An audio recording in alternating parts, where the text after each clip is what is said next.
جو صلاحیتیں تو نے ہمیں عطا کی ہیں وہ بھی تو تیری ہی عطا کرتا ہے، ہمارا تو کچھ بھی اپنا نہیں ہے.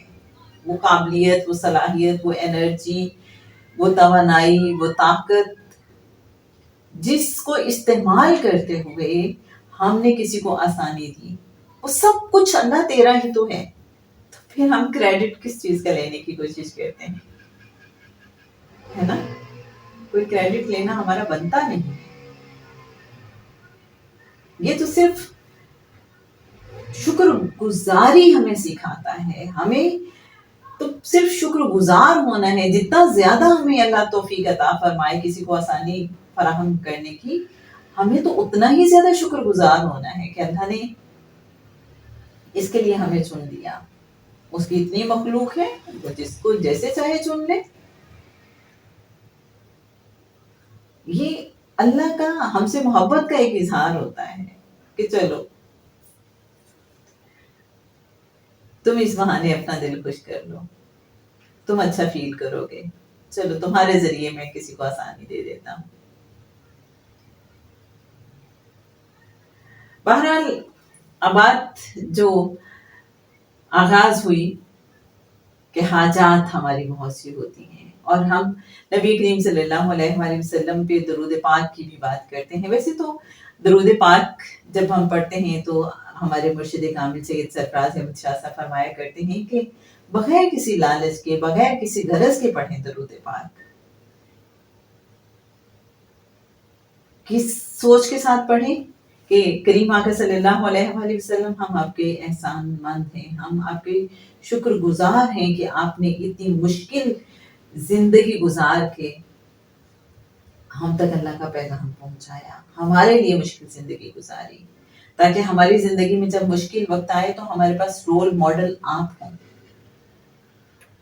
کہ ہمارے نبی صلی اللہ علیہ وآلہ وسلم نے، خاتم النبیین صلی اللہ علیہ وآلہ وسلم نے اس طرح سے زندگی گزاری.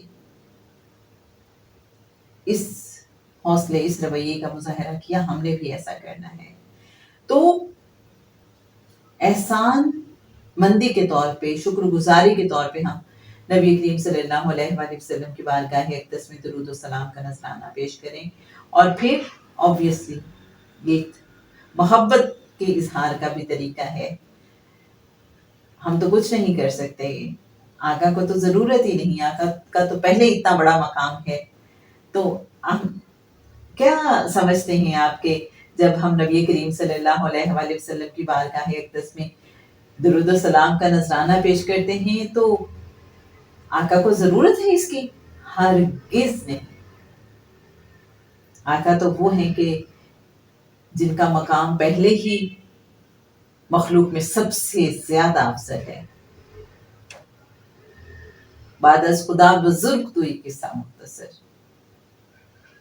تو اصل میں تو ہم درود و سلام کا نذرانہ آقا صلی اللہ علیہ وآلہ وسلم کی بارگاہ اقدس میں پیش کر کے اپنے اوپر احسان کر رہے ہوتے ہیں.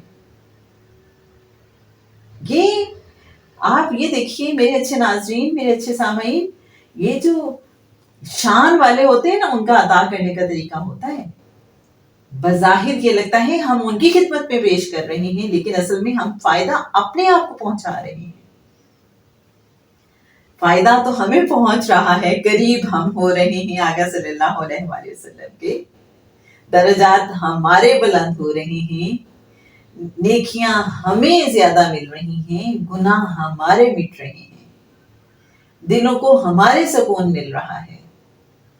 آقا صلی اللہ علیہ وآلہ وسلم کی نگاہ کرم ہمیں میسر ہو رہی ہے.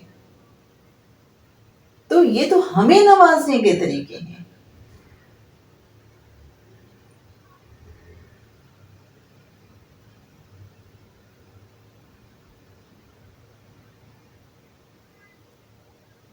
تو ایسے نوازا جاتا ہے کہ بندے کو لگتا ہے کہ وہ درود و سلام کا نذرانہ پیش کر رہا ہے، لیکن اصل میں تو سارے کے سارے فائدے اس بندے کو ہی حاصل ہو رہے ہوتے ہیں، ہمیں ہی حاصل ہو رہے ہوتے ہیں. بہرحال بہترین طریقہ تو یہی ہے کہ بغیر کسی غرض کے احسان مندی اور شکر گزاری اور محبت کے جذبے سے معمور ہو کے ہم درود و سلام کا نذرانہ پیش کریں. لیکن حضرت علی خواص رضی اللہ تعالیٰ عنہ فرماتے ہیں، رحمت اللہ علیہ فرماتے ہیں کہ اگر کسی کو کوئی حاجت درپیش ہو تو وہ 1000 مرتبہ پوری توجہ کے ساتھ نبی کریم صلی اللہ علیہ وآلہ وسلم رحمت للعالمین خاتم النبیین صلی اللہ علیہ وآلہ وسلم پر درود و سلام پڑھے اور پھر اللہ سے دعا مانگے، انشاءاللہ حاجت پوری ہو جائے گی. پوری توجہ کے ساتھ پڑھنا ہے، لیکن 1000 مرتبہ درود پاک. اب آپ سوچ رہے ہوں گے کہ کون سا درود پاک؟ جناب کوئی سا بھی پڑھ لیجیے جو بھی آپ پڑھنا چاہتے ہیں، بس محبت، توجہ، خلوص کے ساتھ، پوری لگن کے ساتھ، فوکسڈ ہو کے، کنسنٹریشن کے ساتھ، انشاءاللہ.